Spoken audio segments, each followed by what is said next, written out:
One of the most important things about this show is to create a sense of place. It's creating the Institute so it feels massive. This used to be all glass, and now we brought all that stuff down to one huge level. It's a beautiful amalgamation of the history of that church and all the technology within it. This is the technology that exists today. So we use these as substations for our guys to track demons. There's one right there.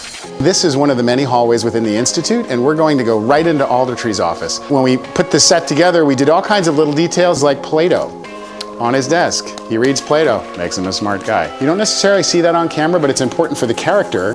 This is a little on the nose, but I like it as he's investigating Sherlock Holmes kind of thing. And my favorite piece, nod to the Godfather. As my grandmother used to say, God is in the details, and I believe that.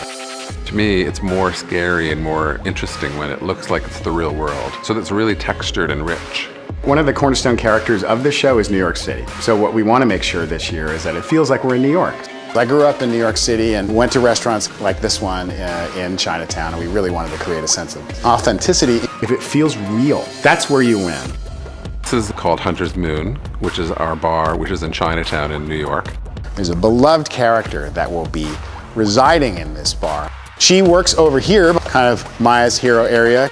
Before this was the Hunter's Moon, it was the belly of the ship, which appeared in the first episode. We took those elements that we built for the ship, and we turned it into a bar.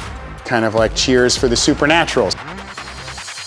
I believe that once the details work and it feels like a lived-in environment, then you're successful in capturing it on camera. Magnus's lair, so it's this huge, wealthy man who's a wizard, who's in New York, who has this fantastic taste. We wanted to make sure that it felt swanky, tasteful, and Doug McCullough and his production design team have done a beautiful job reimagining the world where Magnus lives. We've expanded the sets, we've created texture, we're shooting it differently, we're using foreground. Anytime that you see a scene, it's going to be framed unexpectedly. In the end of the day, this year is about giving the show more drive, more cylinders, and letting the actors do their thing.